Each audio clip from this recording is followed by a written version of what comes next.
पूर्ण होती है। बोलिए भगवान भोलेनाथ की जय हो। वंदे महानंदमनंत लीलम महेश्वरम सर्वविभुम महांतम गौरी प्रियम कार्तिक विघ्नराज समुद्भवम शंकरमादिदेवम। हे गौरी प्रिय, हे कार्तिक और गणेश को उत्पन्न करने वाले आदिदेव भगवान शिव आपको प्रणाम है। हे आनंद स्वरूप, हे अनंत लीला से युक्त, हे सर्वव्यापक भोलेनाथ, आपके चरणों में बारंबार प्रणाम है। सोनकाद ऋषियों ने कहा, महाराज अब हमें आप भगवान शिव के अवतार की कथा सुनाएं। आज आपने भगवान नारायण के अवतार की, भगवान विष्णु के अवतार की खूब कथा सुनी है। मत्स्यावतार लिए, कच्छपावतार लिए, वाराहावतार लिए, नृसिंहावतार लिए, वामनावतार लिए, परशुरामावतार लिए, श्री रामावतार लिए, श्री कृष्ण, इस तो आपने खूब सुना है। और भगवान विष्णु ही सनकादिकों के रूप में अवतार लिए, अंशावतार नारदावतार हुआ, व्यास जी के रूप में भगवान ही अवतार लिए। तो भगवान विष्णु के अवतार को आपने सुना है, भगवान शिव के अवतार को सुने। भगवान शिव ने भी अवतार लिया है। कौन कौन का? श्वेत कल्प में भगवान का सद्योजात नाम का अवतार हुआ। रक्त कल्प में भगवान शिव का वामदेवावतार हुआ। पीतवार्षा कल्प में भगवान शिव का तत्पुरुषावतार हुआ। आगे चल करके अघोरावतार हुआ। और फिर पांचवा अवतार ईशानावतार हुआ। ये भगवान शिव के 5 प्रमुख अवतार हैं। भगवान शिव की 8 मूर्तियां होती हैं, उसका भी वर्णन किया। सर्व भव रुद्र उग्र भीम पशुपति ईशान और महादेव, ये भगवान शिव की 8 मूर्तियां विद्यमान हैं। ये 8 मूर्तियां किस लिए हैं? का भूमि जल अग्नि पवन आकाश क्षेत्रज्ञ सूर्य और चंद्रमा यहाँ पर क्रम से प्रतिष्ठित होकर के इनके अधिष्ठान बनते हैं, इसलिए इनकी 8 मूर्तियां प्रसिद्ध हुई। आगे चलकर के भगवान शिव अर्धनारीश्वर के रूप में प्रकट होते हैं। ये भी भगवान शिव का एक अवतार है। भगवान शिव ने अर्धनारीश्वर का अवतार लेकर के बताया कि शक्ति और शिव अलग अलग नहीं है, ये दोनों एक ही हैं। और एक बात और बताई, ये दोनों मिलकर के पूर्ण होते हैं। शिव के बिना शक्ति का अस्तित्व नहीं है और शक्ति के बिना शिव का भी अस्तित्व नहीं है। जैसे तार में बिजली हो तभी तार का महत्व है, और तार न हो तो बिजली प्रवाहित कहां होगी। ये दोनों एक दूसरे पर आधारित है। बात समझ में आ रही? शक्ति के बिना शिव का अस्तित्व नहीं, उस शिव के बिना शक्ति का अस्तित्व नहीं। दोनों एक दूसरे के पूरक हैं। भगवान शिव के आधा शरीर में ही शक्ति है, ऐसा स्वरूप उन्होंने प्रकट किया। आधा पुरुष आधा स्त्री। और एक सच और है, हर पुरुष में आधी स्त्री होती है और हर स्त्री में आधा पुरुष होता है। आप उत्पत्ति पढ़ेंगे, ब्रह्मा जी के शरीर के 2 भाग हुए, आधे से मनु आधे शत्रुपा, ऐसे ही तो प्रकट हुए। कथा आपने सुनी होगी। पुरुष दाहिने से प्रकट हुआ, स्त्री बाएं से प्रकट हुई। दाहिनी ओर मस्तिष्क का भाग होता है, बाईं ओर हृदय का भाग होता है। दिल कहते हैं ना, बाईं ओर है। पुरुष मस्तिष्क प्रधान होता है, स्त्री हृदय प्रधान होती है। पुरुष विचार प्रधान होता है, स्त्री भाव प्रधान होती है। पुरुष निर्णय करने में सक्षम होता है, स्त्री प्रेम करने में सक्षम होती है। पुरुष का जीवन तप प्रधान होता है, स्त्री का जीवन त्याग प्रधान होता है। ये दोनों एक दूसरे के पूरक हैं, यह मिलकर के ही पूर्ण होते हैं। न मिले तो आधे आधे दोनों अधूरे हैं, तब पूर्णता आती है। मस्तिष्क और हृदय दोनों का समन्वय चाहिए, विचार और भाव दोनों का समन्वय चाहिए, तप और त्याग दोनों का समन्वय चाहिए, निर्णय और प्रेम दोनों का समन्वय चाहिए। इसी पर सृष्टि भी आधारित है। और भगवान शिव अर्धनारीश्वर के रूप में प्रकट होकर के इन तत्वों को प्रकट करते हैं। आगे चल करके भगवान शिव भैरवावतार लेते हैं। इसकी चर्चा पीछे आ चुकी है कि जब ब्रह्मा जी को अहंकार हुआ था, शिवरात्रि तिथि को वो ज्योतिस्तंभ प्रकट हुआ था, तो भगवान शिव ने भैरवावतार लिया। अब यहाँ पर उसकी विस्तार से विवेचना है, चूंकि कथा मैं आपको पहले ही सुना चुका हूँ, इसलिए इसके विस्तार में नहीं जाऊंगा। बस इतना ही समझना कि उस भैरव के रूप में भी भगवान शिव को ब्रह्म हत्या का पाप लगा, ब्राह्मण का वध किया, उसका उन्होंने मोचन, कपाल मोचन काशी में जाकर के किया। पांचवें सिर काटने का तात्पर्य क्या है? का जिस सिर में, जिस विचार में ऐसी बुद्धि प्रकट हो जाए कि मैं सबसे बड़ा हूं, ऐसे विचार का उन्मूलन कर देना चाहिए। इसलिए भगवान शिव ने भैरवावतार लेकर ब्रह्मा के पांचवें सिर को काट दिया। ब्रह्मा जी के चार सिर ही बचे। और इसके अनंतर भगवान शिव का शर्भावतार हुआ, फिर गृहपत्यावतार भगवान शिव का हुआ।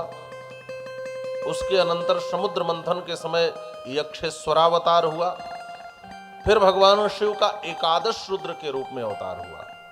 कपाली पिंगलो भीमो विरूपाक्षो विलोहितः शास्ता जपात अहिर्बुंध्य शंभुश्चंडो भवस्तथा एकादशैते रुद्रास्तु सुरभीतनया स्मृताः। ये सब अवतार हैं, कपाली, पिंगल, भीम, विरूपाक्ष, विलोहित, शास्ता, अजपात, अहिर्बुंद, शंभु, चंड और 11वां भव। भगवान शिव का एक नाम है भव। भव नाम होने के कारण ही भगवान शिव की पत्नी भवानी कही जाती है। पार्वती जी को एक दिन मैंने बताया भी था। तो एकादश रुद्र भगवान शिव का ही अवतार है, जिसमें उनका एक नाम भव भी है।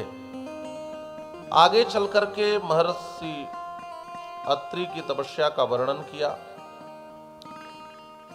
उनकी पत्नी थी अनुसूया।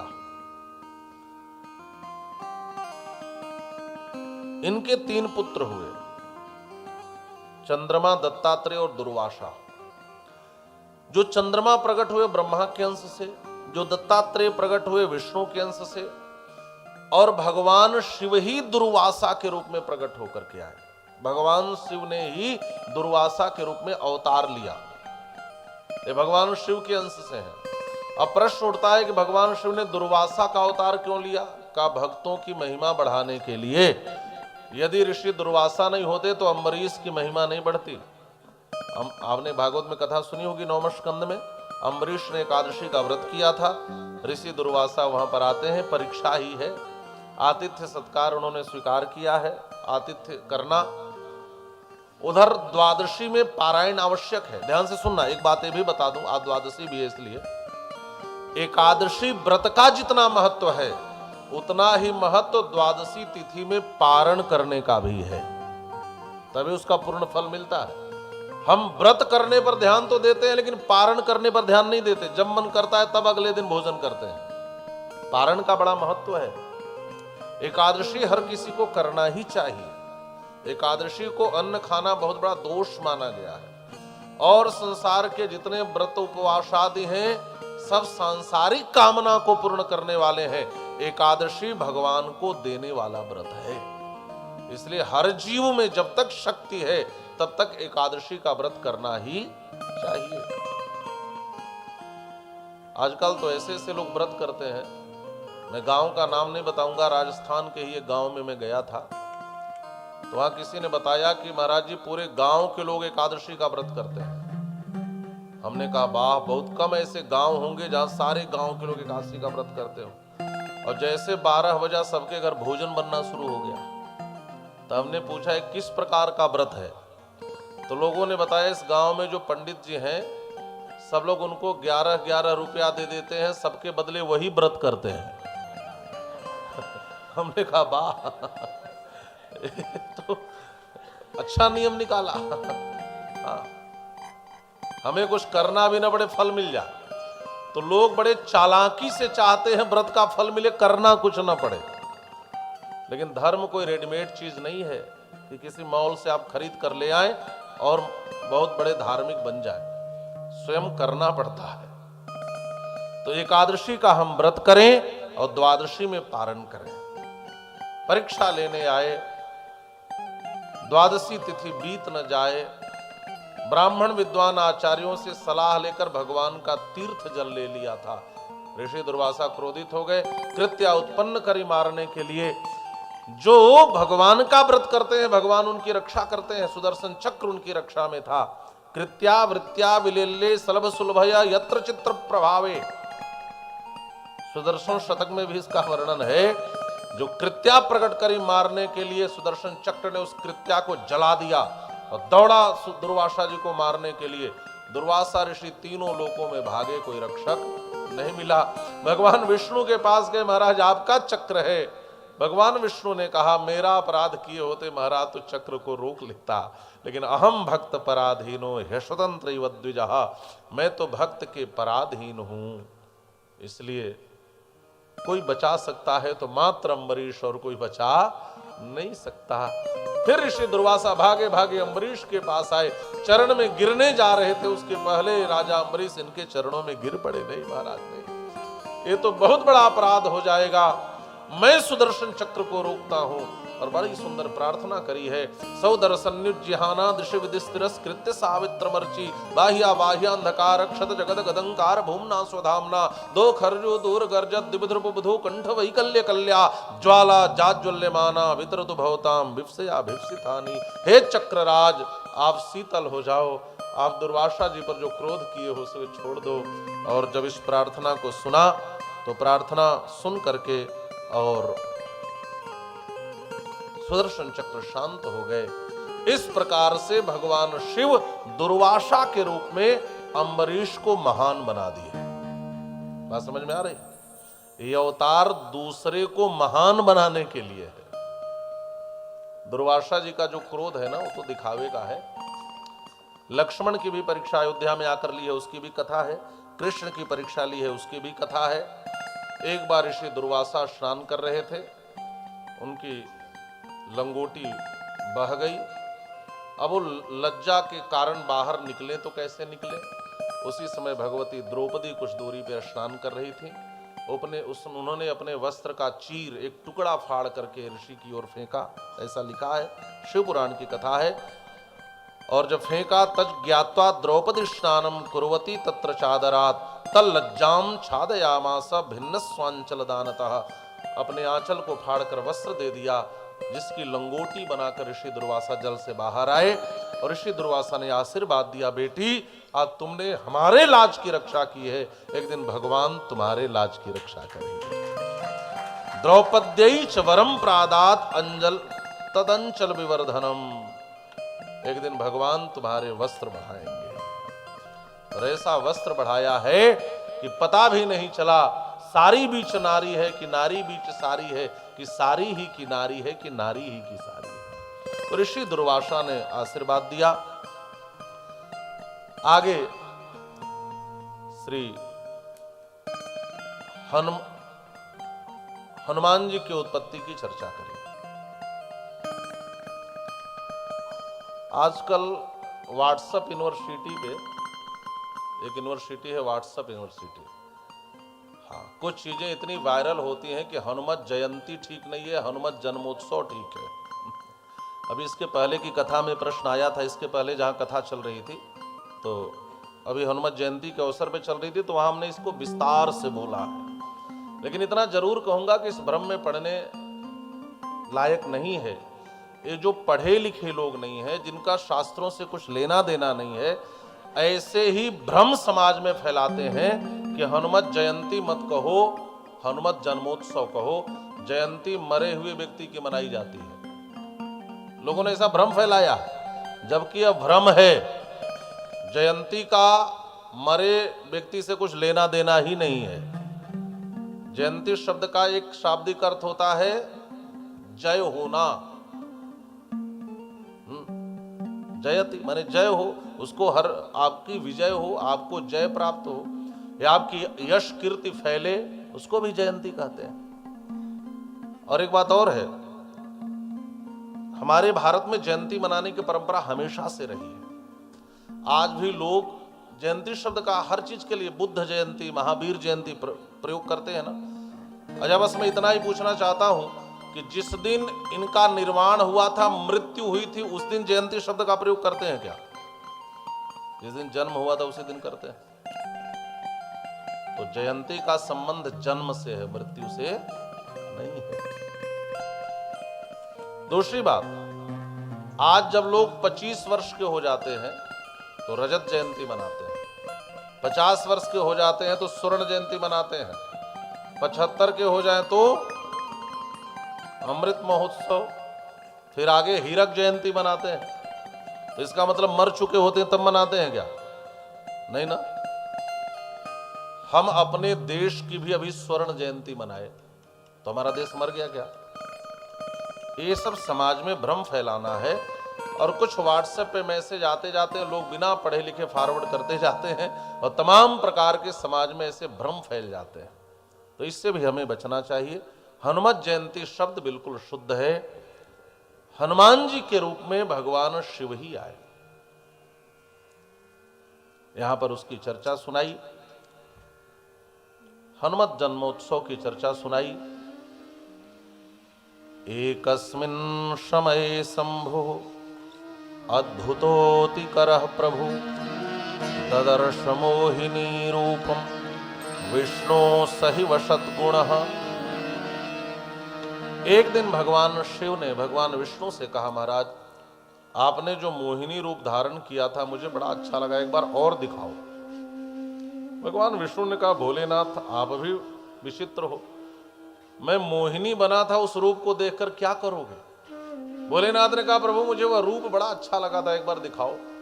और जब भगवान विष्णु ने मोहिनी रूप दिखाया तो मोहिनी रूप पर पागल होकर के भगवान विष्णु दौड़ने लगे पीछे पीछे। और भगवान के मोहिनी रूप को देख करके भगवान शिव का तेज बाहर आ गया। तेज बाहर आ गया तो ऋषियों ने सोचा ये भगवान शिव का तेज है, यह व्यर्थ न जाने पाए, इसलिए सप्तर्षियों ने भगवान शिव के उस तेज को एक पत्ते पर स्थापित कर लिया। यह तेज राम कार्य में आगे कार्य करेगा। तद वीर्यम स्थापयामाशो पत्रे सप्तर्पयश्चते प्रेरिता मनसा तेन राम कार्यार्थ मादरात। आगे चल करके ऋषि गौतम और देवी अहल्या से एक पुत्री हुई थी, नाम था अंजना। और वह अंजना जब तप कर रही थी तो आगे चल करके ततश्च समय तस्माद हनुमान इति नाम भाग,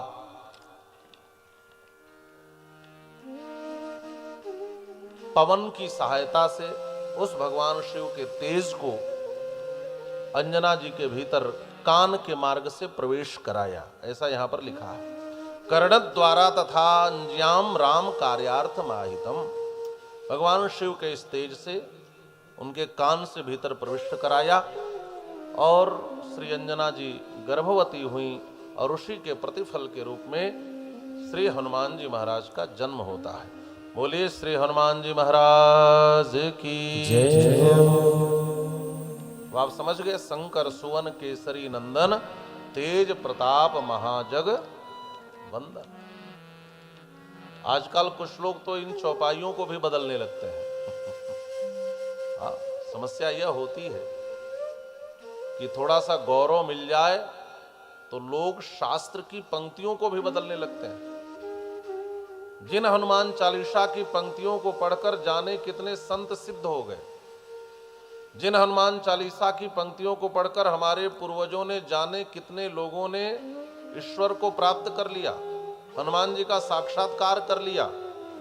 आज कोई कहे कि इन पंक्तियों को बदल दो, ऐसे नहीं ऐसे होगा, तो अपने घर से छपवा कर किसी पुस्तक में तो आप पंक्ति बदल सकते हो, लेकिन जो लोगों के हृदय में पंक्ति छप चुकी है उसे कैसे बदला जा सकता है? उसे तो नहीं बदला जा सकता। और इन ग्रंथों के आलोक में, शिव पुराण के आलोक में हनुमान जी के इस जन्मोत्सव को लेकर और हनुमान चालीसा की इस पंक्ति को लेकर के विचार करना चाहिए। तो हर जो तथाकथित बौद्धिक स्तर का स्वयं को घोषित करने वाले बुद्धिजीवी हैं, उनको उनके प्रश्नों का उत्तर मिल जाएगा। श्री हनुमान जी महाराज प्रकट हुए तो अभी हनुमत जयंती बीती भी है कुछ ही दिन पहले, तो एक हनुमान जी की बधाई तो होनी ही चाहिए। आइए हम लोग बड़े भाव से आज केसरी जी के यहाँ, कवि केसरी के यहाँ खूब सुंदरतम जन्मोत्सव मनाया जा रहा है। आइए हम लोग भी मिलकर के एक बधाई गान करें बड़े आनंद के साथ। बोलिए श्री हनुमान जी महाराज की जय हो।